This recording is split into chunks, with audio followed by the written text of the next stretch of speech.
성도 여러분, 요한계시록 강해 설교 17번째 시간에 오신 것을 환영합니다.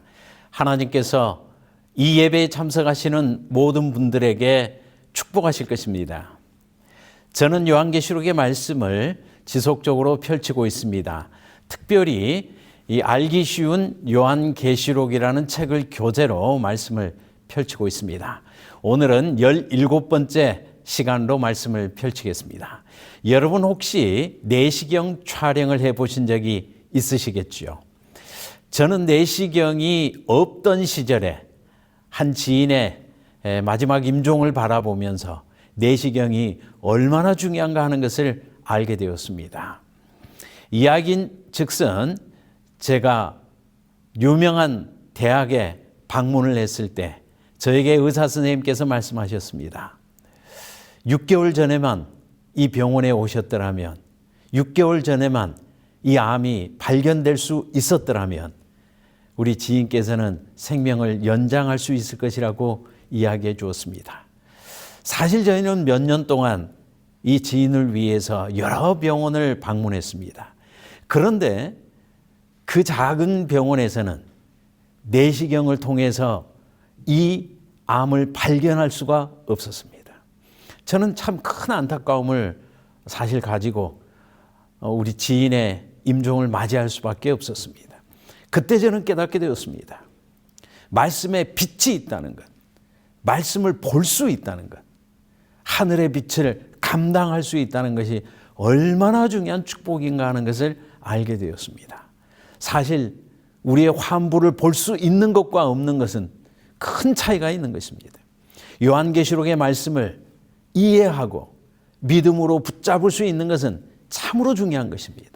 우리가 우리 시대를 향한 현대 진리, 당대 진리를 이해할 수 있느냐 하는 것은 참으로 우리 신앙에 결정적으로 중요한 것입니다. 먼저 저는 6번째 나팔에 대해서 오늘 펼칠 텐데 요한계시록 9장 13절 이하의 말씀을 제가 읽겠습니다. 여섯째 천사가 나팔을 불매 내가 들으니 하나님 앞 금제단 네 뿔에서 한 음성이 나서 나팔 가진 여섯째 천사에게 말하기를 큰 강 유브라데에 결박한 네 천사를 놓아주라 하며 네 천사가 놓였으니 그들은 그 연월 일시에 이르러 사람 3분의 1을 죽이기로 준비된 자들이더라. 여기 6번째 천사가 하늘 성전에서 나팔을 불었습니다. 그때 이 땅에서는 유브라데스 강에 결박되어 있던 네 천사를 놓아주라라는 음성과 함께 네 천사가 노연하고 있는 장면이 펼쳐지고 있습니다. 우리는 하늘 성소, 하나님의 보좌 주변의 상황과 이 땅에서 진행되는 이 상황을 입체적으로 펼치고 있습니다. 하늘에서는 나팔이 울려집니다. 땅에서는 아주 중요한 징조들이 하나님의 역사 개입이 순차적으로 일어납니다. 여섯째 천사가 하늘 성전에서 나팔을 불었을 때 이 땅에서는 유브라데스 강, 설명드린 것처럼 유브라데스 강은 이스라엘과 이방인, 특별히 적국, 아시리아나 바벨론의 경계선을 의미합니다. 이스라엘의 영토는 유브라데스 강을 경계로 해서 이방 적국의 땅과 이스라엘 땅으로 나뉘어졌습니다. 그런데 지금까지 네 천사는 유브라데스 강을 경계로 제어되고 있었습니다. 그런데 이제 악의 세력들이 유브라데스 강을 넘어오는 것입니다. 저희는 이 네 천사에 대해서 요한계시록 7장에서 그 신원과 의미를 확인할 수 있습니다. 제가 또 요한계시록 7장 1절과 3절의 말씀을 읽겠습니다. 요한계시록 7장 1절 이하의 말씀에 이 일 후에 내가 네 천사가 땅 네 모퉁이에 선 것을 보니 땅의 사방에 바람을 붙잡아 바람으로 하여금 땅에나 바다에나 각종 나무에 불지 못하게 하더라. 3절 이르되 우리가 우리 하나님의 종들의 이마에 인치기까지 땅이나 바다나 나무들을 해하지 말라 하더라. 여기 요한계시록 7장에서는 하나님의 종들의 이마에 인치기까지, 인치는 사업이 진행되는 동안에는 내 천사를 제어하고 있는 모습이 나타나고 있습니다. 하나님께서 하늘에 내 바람을 붙잡고 있습니다. 잘 아시는 것처럼 다니엘 7장에는 하늘에 내 바람이, 큰 바람이 이 땅으로 몰려불고 이 땅에서는 큰 짐승 넷이 차례로 등장하는 모습, 하나님이 개입하시는 역사적인 세력들, 정치적인 세력들, 하나님의 백성을 공격해 오는 짐승들이 등장하고 있는 것을 알 수 있습니다. 연속선상에서 요한계시록에서는 이 네 바람을 제어하시는 하나님의 모습이 등장하고 있습니다. 그런데 여섯째 천사가 나팔을 불 때는 이제 하나님의 제어, 하나님의 통제가 거의 끝나가고 악의 세력들이 유브라데스 강을 넘어오고 있는 것입니다. 저희가 다섯 번째 나팔에서 살펴본 것처럼 사단은 무저갱을 열고 악의 군대를 일으키고 다섯 번째 나팔에서는 입맞지 아니한 자들을 다 사로잡았습니다. 그리고 여섯 번째 나팔에서는 입맞은 자들에게라도 공격해 오는 모습입니다. 즉 악의 군대들이 유브라데스 경계를 넘어서 하나님의 허락을 받아서 의인들에게 공격해 오는 모습이 여섯 번째 나팔에서 진행되고 있다는 것을 알 수가 있습니다. 그 증거로서 요한계시록 9장 16절 이하의 말씀을 제가 또 읽겠습니다. 요한계시록 9장 16절 이하 말씀에 마병대의 수는 2만만이니 내가 그들의 수를 들었노라. 이 같은 환상 가운데 그 말들과 그 위에 탄 자들을 보니 불빛과 자줏빛과 유황빛 호심경이 있고 또 말들의 머리는 사자머리 같고 그 입에서는 불과 연기와 유황이 나오더라. 여러분께서 그림에서 보시는 것처럼 유브라데스 강을 넘어오는 이 마병대는 아주 특이한 모습을 하고 있습니다. 그리고 그 모습이 과거에 나타났던 다니엘서 7장에 나타나고 또 장차 요한계시록 13장에 설명되어질 그러한 복합 짐승과 비슷한 모습으로 나타나고 있다는 것을 알 수 있습니다. 이 마병대의 모습은 다섯 번째 나팔에서 나타나는 마병대의 모습과 대단히 흡사하고 그 마병대가 발전된 모습이라고 하는 것을 알 수가 있습니다. 그러므로 여섯 번째 나팔이 불려질 때 악의 세력들은 이제 의인들에게까지라도 공격해 오는 모습인데 그 세력이 다섯 번째 나팔에서 무저갱에서 올라오는 그 세력의 발전된 모습, 훨씬 더 강력해지고 훨씬 더 무서운 모습으로 하나님의 백성에게 다가오고 있는 모습을 우리는 확인할 수가 있습니다. 그런데 다섯 번째 나팔에서 나타나지 않았던 결정적인 한 장면이 요한계시록 9장 18절에 나타나고 있습니다. 18절 이하의 말씀을 또 읽겠습니다.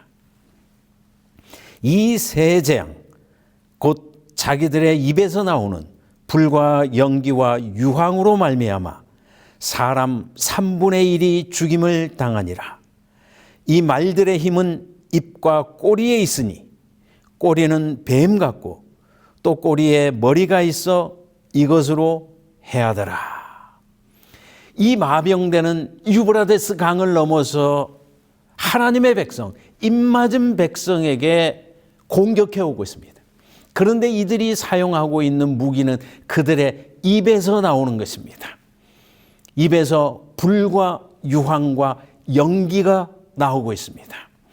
여러분께서 잘 아시는 것처럼 창세기로부터 시작해서 하나님께서 악인들을 심판하시고 특별히 소돔 고모라와 같이 이제 은혜의 시기가 끝나버린 악의 세력들을 하나님께서 심판하실 때 불과 연기와 유황으로 영원한 불의 형벌을 받겠다, 이렇게 기록하고 있는 것을 알 수가 있습니다.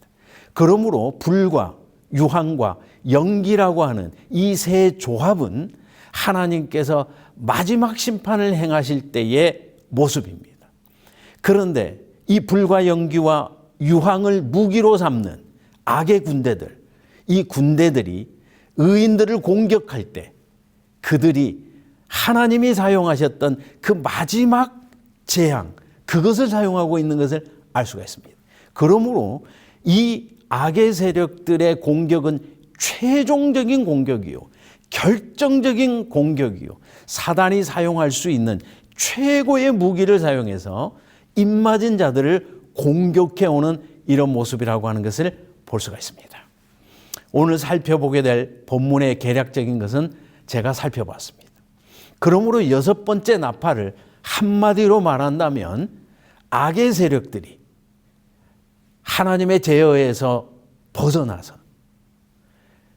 입맞은 자들에게까지라도 공격해오는 마지막 전쟁, 이 전쟁을 위해서 집결하는 모습이라고 하는 것을 알 수가 있습니다. 그러므로 여섯 번째 나팔은 아마겟돈 집결, 이렇게 결론 내릴 수가 있겠습니다. 이제 악의 세력들은 무저갱에서 올라왔습니다. 다섯 번째 나팔에서는 입맞지 아니한 세상 사람들을 사로잡았습니다. 여섯 번째 나팔에서는 입맞은 자들에게까지라도 공격해오는 악의 세력에 집결하는 모습을 우리는 볼 수가 있습니다. 그렇다면 질문이 있습니다. 이렇게 악의 세력들이 집결할 때, 악의 세력들이 입맞은 자들을 공격해 올 때 하나님의 남은 무리는 어디서 무엇을 하고 있는가 하는 것입니다. 이를 위해서 하나님께서는 두 가지 방법으로 여섯 번째 나팔에서의 하나님 백성의 상태를 또 다른 측면에서 요한계시록 10장에서 설명해 주고 있습니다.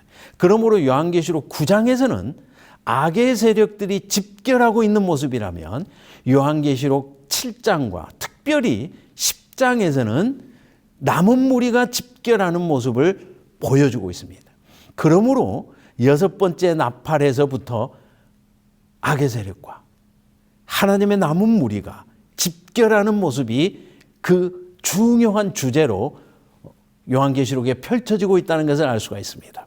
읽으신 대로 악의 세력들은 그 수가 2만만으로 계수되어집니다. 그런가 하면 요한계시록 7장에서 남은 무리는 14만 4천으로 계수되어집니다. 양쪽 다 그 숫자가 계수되어지고 양쪽 다 두 무리가 집결하고 있는 모습을 볼 수가 있습니다. 그렇다면 질문이 있습니다. 하나님의 백성은 어떤 모습으로 집결을 해서 아마겟돈을 준비하게 될 것인가요? 그것에 대한 빛이 요한계시록 10장에 주어지고 있습니다.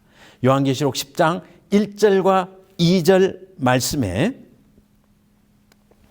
내가 또 보니 힘센 다른 천사가 구름을 입고 하늘에서 내려오는데 그 머리 위에 무지개가 있고 그 얼굴은 해 같고 그 발은 불기둥 같으며 그 손에는 펴놓인 작은 두루마리를 들고 그 오른발은 바다를 밟고 왼발은 땅을 밟고 서 있는 모습을 볼 수가 있습니다. 그러므로 악인들이, 악의 세력이, 악의 군사가 하나님의 백성을 공격해 올 때 하나님의 백성에게는 힘센 다른 천사가 접근해서 펼쳐진 말씀을 우리들에게 증거해 주고 있다는 것을 알 수가 있습니다.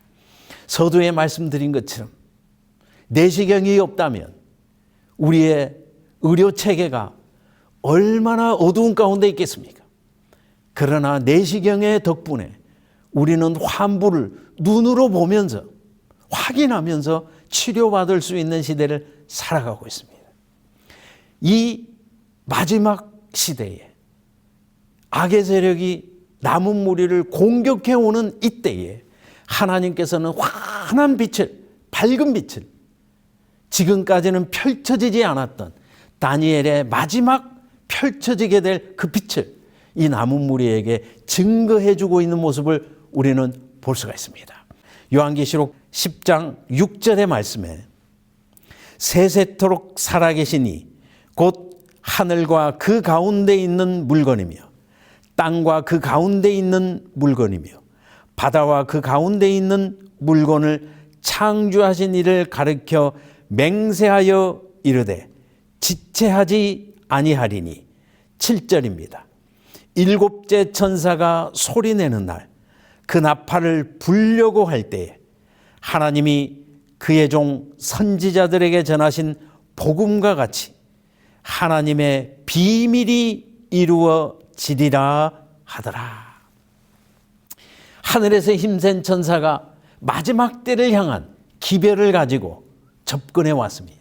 남은 무리는 이 마지막 때에 펼쳐진 빛을 받게 됩니다. 이 천사가 이 요한에게 마지막 무리를 대표하는 이 요한에게 이야기합니다. 일곱째 천사가 소리내는 날, 그 나팔을 불려 할 때에, 자, 일곱째 나팔을 불었습니까? 그렇지 않습니다. 불려 할 때에 about to sound 이렇게 되어 있습니다. 그러니까 우리가 나팔을 불 때에는 들숨과 날숨이 있지 않습니까? 숨을 들이쉬고 그 다음 나팔을 부는 것입니다. 마치 이런 장면일 것입니다.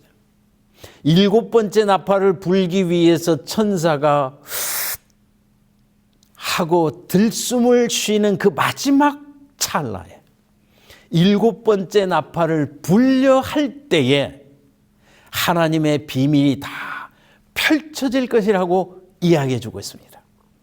그러므로 악의 세력들은 남은 무리를 공격해 오고 있습니다.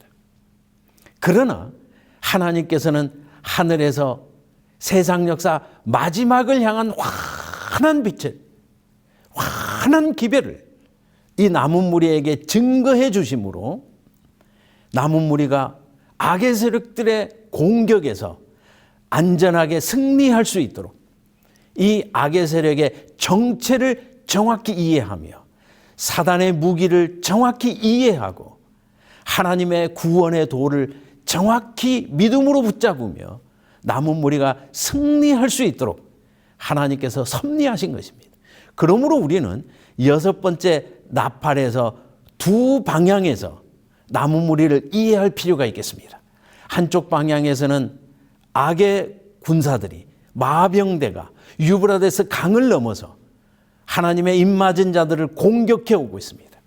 그런가 하면 다른 한편에서는 하나님께서 마지막 때를 향한 이 현대 진리, 이 땅에 펼쳐진 가장 밝은 빛, 하나님의 비밀, 간수되었던 그 말씀이 환하게 펼쳐지고 있는 것입니다. 하늘의 양식이 도착한 것입니다. 이 때를 위한 하나님의 말씀이 펼쳐지게 되는 것입니다. 요한계시록 10장 10절 이하의 말씀을 제가 계속 읽겠습니다. 내가 천사의 손에서 작은 두루마리를 갖다 먹어버리니 내 입에는 꿀같이 다나 먹은 후에 내 배에서는 쓰게 되더라.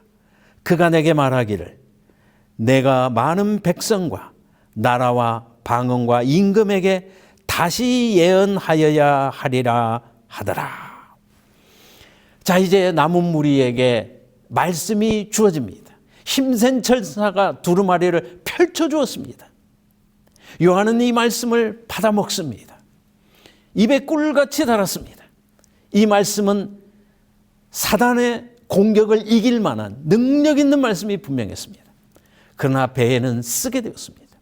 이 말씀을 듣는 세상의 많은 사람들이 말씀을 거절함으로 과거에 에스겔이나 에레미야가 경험했던 배에 쓴 경험을 요한이 하게 됩니다. 그러므로 마지막 때에 사단의 공격이 극심할 때 하나님의 백성에게는 진리의 말씀이 펼쳐져 있을지라도 세상의 많은 사람은 이 진리를 거부하게 될 것입니다. 그러나 하나님께서 마지막으로 우리들에게 주신 말씀은 네가 다시 예언하여야 하리라. 첫 번째 그들이 말씀을 증거할 때는 큰 실망과 배쓰게 된 경험을 하게 되었을지라도 그들이 다시 한번 하나님의 명령을 따라서 말씀을 증거하게 될 때 이 기별은 새 천사의 기별이 되고 이 기별은 땅끝까지 전파되는 하나님의 비밀이 땅끝까지 증거되는 이 증거의 역사가 이르러 올 것을 하나님께서 말씀해 주시고 있습니다. 이 사명을 우리가 지금 감당하고 있는 것입니다. 세상은 빛을 알지 못함으로 어두움 가운데로 내려가고 있지만 우리에게는 사단의 집중적인 공격이 다가오고 있을지라도 사단의 공격보다 더 큰 하나님의 은혜와 하나님의 밝은 빛이 우리들에게 다가오고 있는 것입니다. 그러므로 우리는 두려워할 것이 없습니다.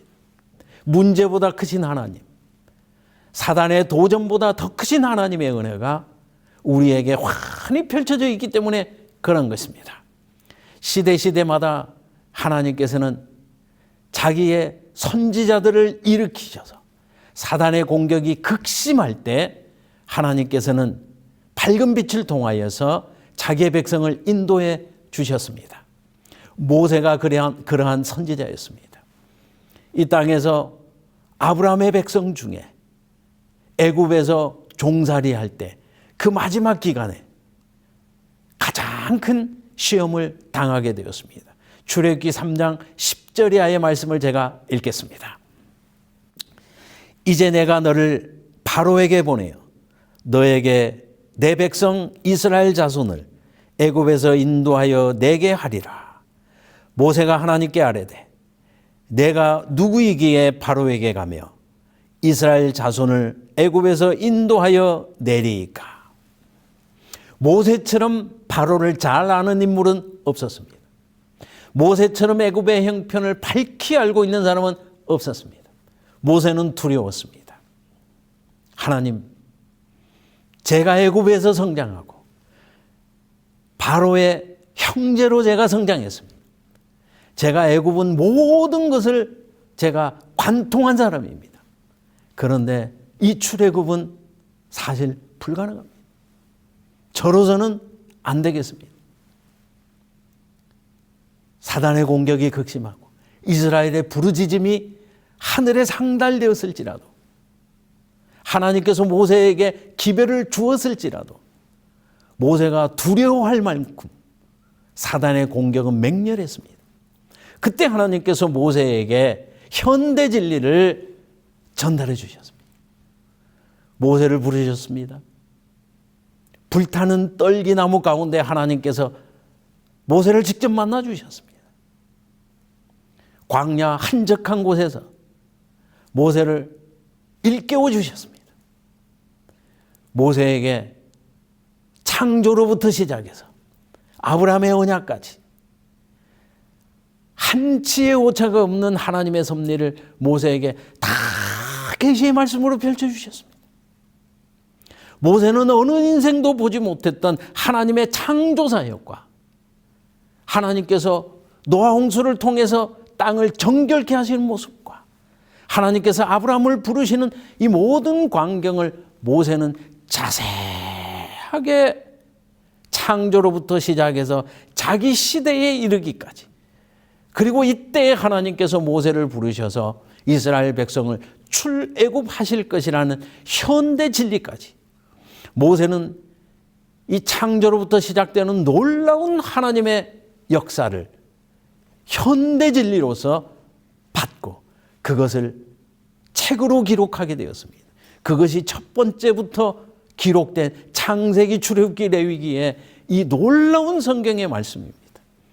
그러므로 하나님께서 성경 말씀을 출애굽 당시 모세에게 주셨고 이것이 그 당시의 현대 진리가 되었고 이 말씀을 통해서 모세는 큰 힘을 얻게 되었고 이스라엘 백성은 출애굽에 성공하게 되었습니다.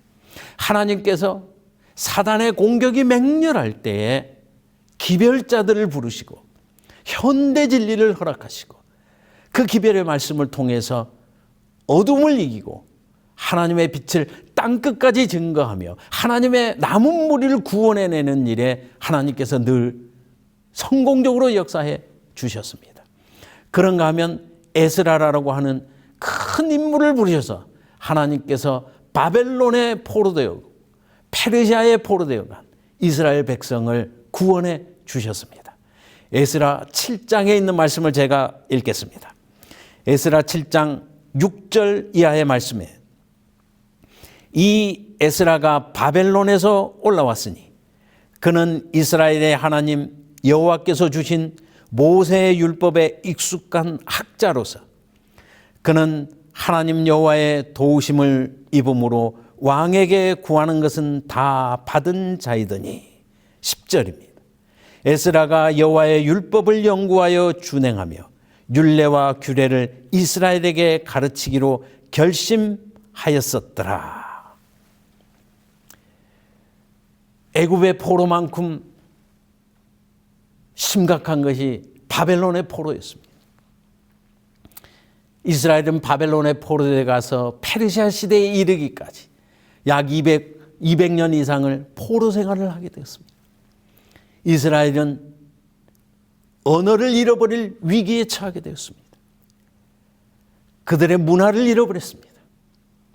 심지어는 그들의 아내의 많은 수가 바벨론의 사람들이었습니다. 페르시아의 사람이었습니다. 신앙까지 흔들릴 큰 위기에 처하게 되었습니다. 그들은 모세의 율법을 다 잃어버릴 정도로 심각한 이방화가 그들에게 진행되고 있었습니다. 이때 하나님께서 모세의 율법에 능한 한 학자 에스라를 부르셨습니다. 에스라에게 모세에게 그러하셨던 것처럼 아담으로부터 시작해서 하나님께서 자신들을 지켜왔던, 자신들의 족보를 지켜주었던 하나님의 모든 인도하심을 에스라에게 환히 펼쳐주셨습니다. 그러므로 여러분께서 역대서를 눈여겨 살펴보시면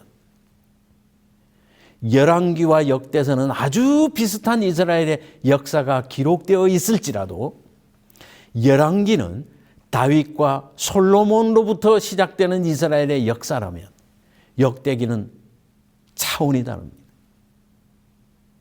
지금 역대기를 들어야 되는 이스라엘 백성은 자신의 족보를 다 잃어버렸습니다. 바벨론 페르시아로부터 그들은 큰 어려움을 당했기 때문에 그들의 신앙의 정체성이 흔들리고 있었습니다.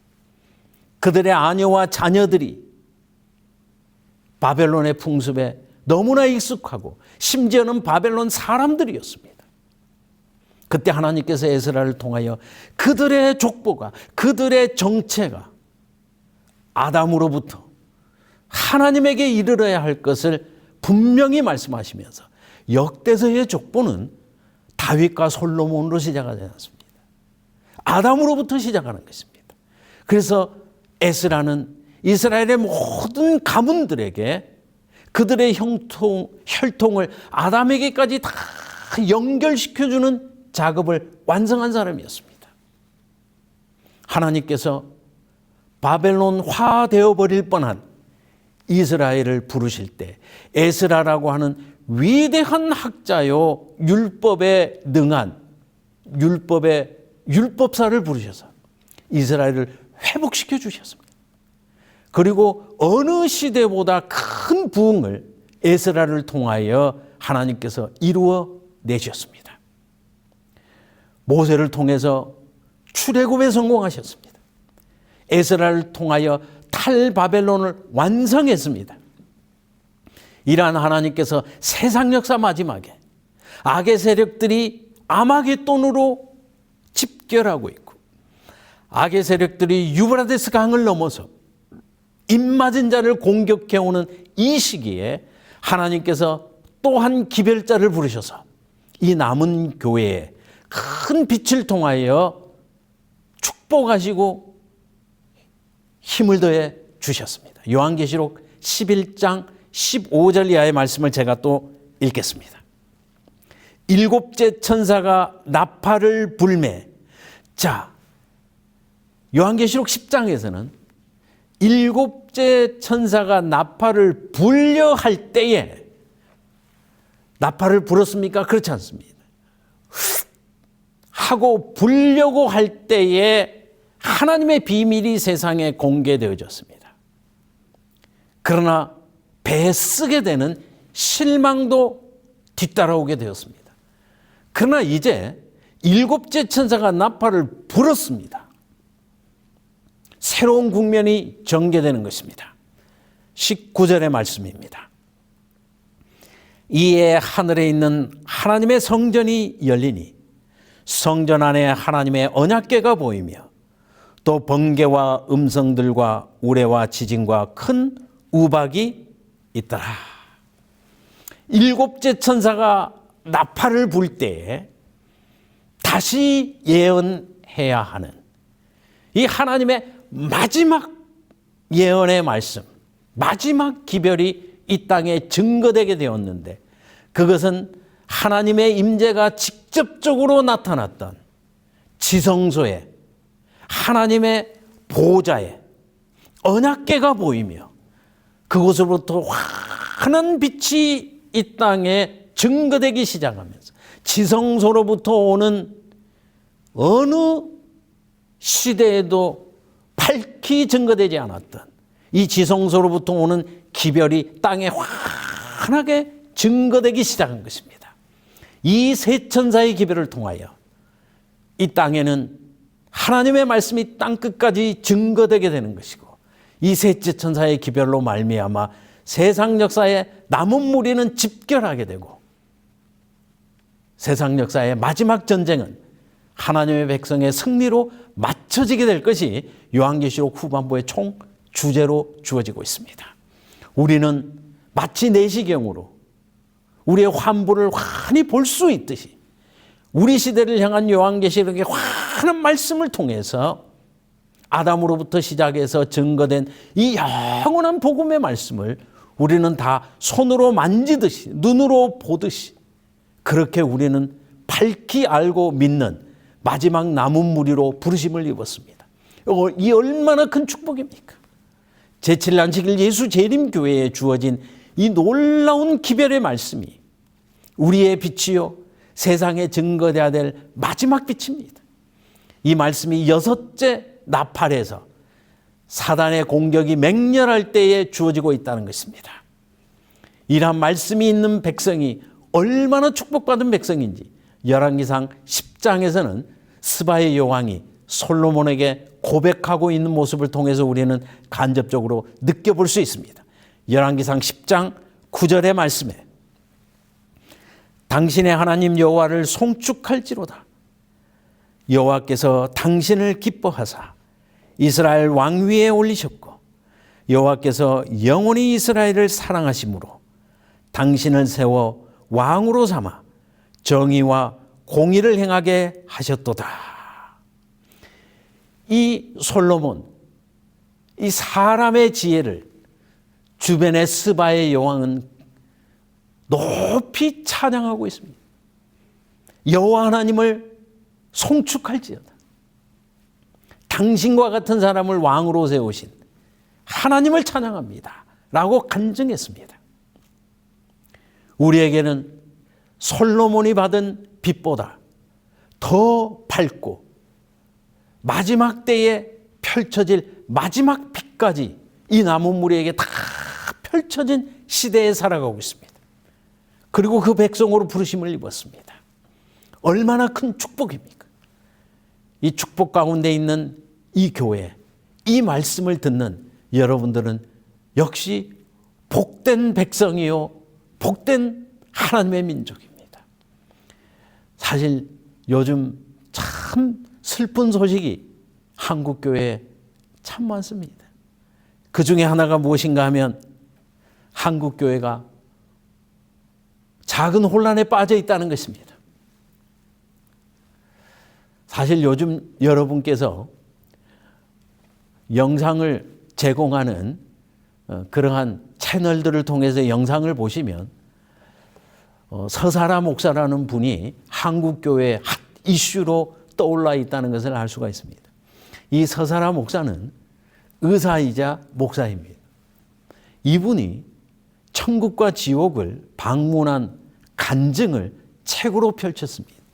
여러분이 사진으로 보시는 것처럼 이제도 있고 전에도 있었고 장차 올 자 예수 그리스도라는 이 시리즈 책자를 발행했습니다. 그는 창세기로부터 시작해서 요한계시록까지 그가 하늘을 방문해서 만났던 모든 인물들과 창세기로 창세기로 시작해서 계시록까지의 모든 사건들과 모든 것들을 그는 간증을 통해서 성경을 풀어내고 있습니다.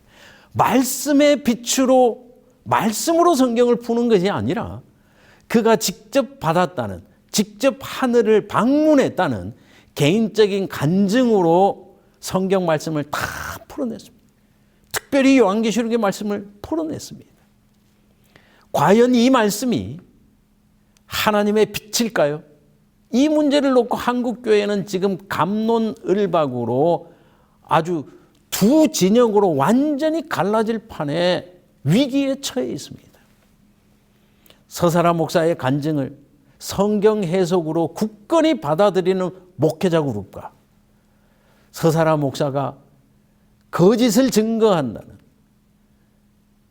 미혹하는 세력이라고 크게 우려하고 있는 목회자들로 한국 교회가 둘로 나뉘어질 판입니다. 어디 서사라 목사 한 사람입니까? 수십만의 천국과 지옥 간증자들로 한국 교회는 몸소리를 앓고 있습니다.